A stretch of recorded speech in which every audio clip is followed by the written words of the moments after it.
What happened to me shouldn't happen to anyone, but I'm glad it did.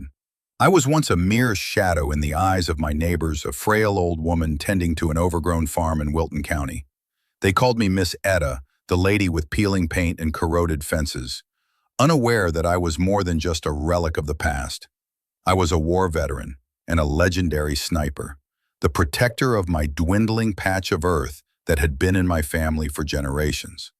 When the gang arrived in their sleek trucks, I could see the arrogance on their faces.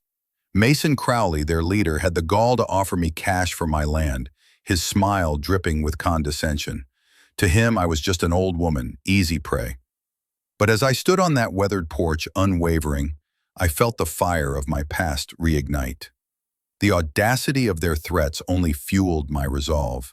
They resorted to vandalism, sabotaging my livestock and slashing my tires, believing they could break me. They didn't realize I had spent years honing my mind, studying the subtle shifts in the landscape, the best vantage points, and the rhythm of the winds. One fateful night, as the moon hung low, silence enveloped my farm before they made their move. I retrieved my sniper rifle, steadying my breath and focusing my sights. This was my land, and I would protect it with every ounce of strength I had left. That night, I transformed from a target into a formidable opponent. The first shots rang out, chaos erupting as I outsmarted them in their very own game. Each squeeze of the trigger tasted like justice, each fallen intruder a testament to my resilience. When dawn broke, I was no longer the ignored caretaker. I had reclaimed my power, not just for myself, but for every marginalized voice fighting against a tide of systemic oppression. "Look at this old bird," Mason Crowley sneered, tossing an envelope onto her rickety farm table. "I'm offering you a fair price for this land." Arisa, she met his gaze, unflinching, her fingers gripping the table's edge. "This land has been in my family for generations. Don't mistake my age for weakness." A cold, mocking sound that echoed in the dilapidated kitchen. "You think a few wrinkles make you special? I see a poor old woman living on borrowed time. You'll be doing us all a favor if you sign. We can make this easy, or hard." "You can try," she said, her voice steady, "but I won't be intimidated." Receiver, he leaned closer, his breath sour with arrogance. "Intimidation isn't the plan, sweetheart. You'll regret crossing me." Pennsylvania, as the gang rolled onto her property that night, she prepared, her heart steady and mind keen. "Come on then," she muttered to the dark. "You think you can raid my home like I'm some helpless target?" The first tire went flat beneath their sleek trucks, but they barely noticed.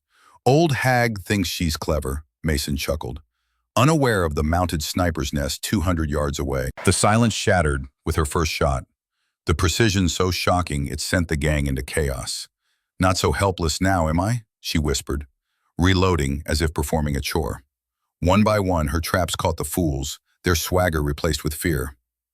What the hell?" one gasped, stumbling into a net. "Someone should have warned you, boys," she said, coolly surveying her work, her heart racing with a mix of anger and satisfaction. Never underestimate the old. The sun dipped low over the horizon, casting fractured shadows on the weathered barn. Mabel squinted through the scraper of light, fingers twitching at her side, heart punch-drumming beneath her skin.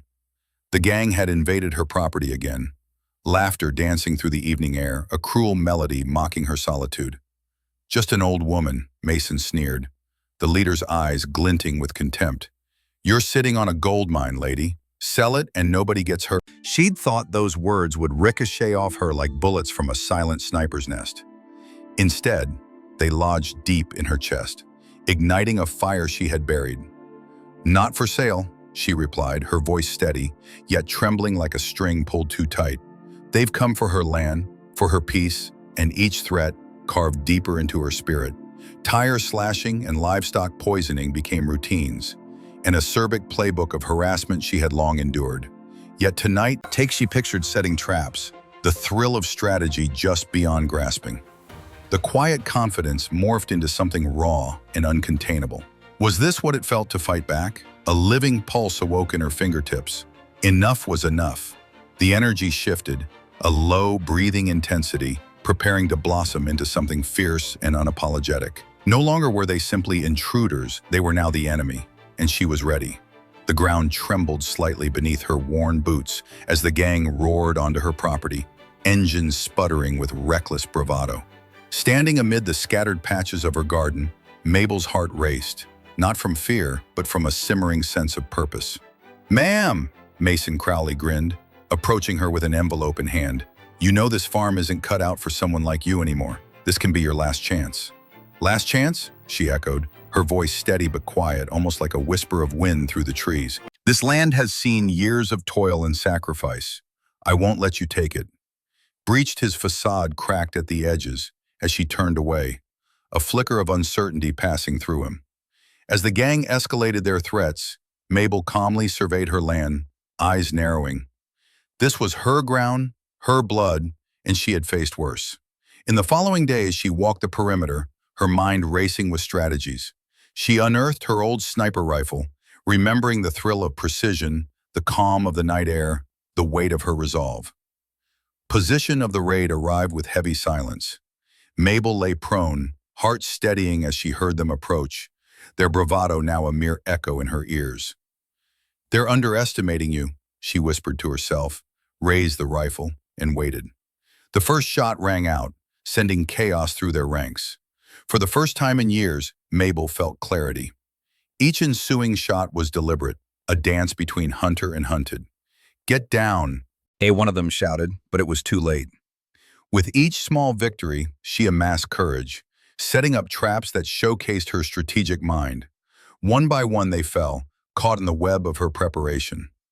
"Why are you doing this?" one of the captured gang members gasped, still incredulous. "Because, boy," she replied with quiet confidence, "this is my home, and I fight for what's mine."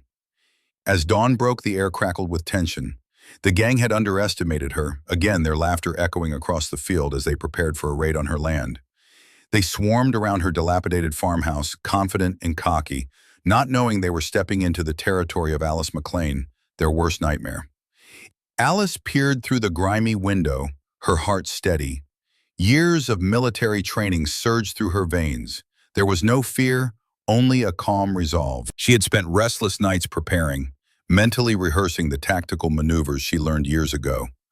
A skill set they saw only as relics of a forgotten life. The first thud of boots against her porch sent her heart racing, but she held her ground, gripping the old sniper rifle in her weathered hands. The sound of the door splintering echoed in her ears. "Get out! This isn't your land!" Mason Crowley shouted, swaggering in like he owned the place. Silence enveloped the scene just before the first unleashed shot, piercing through the morning haze.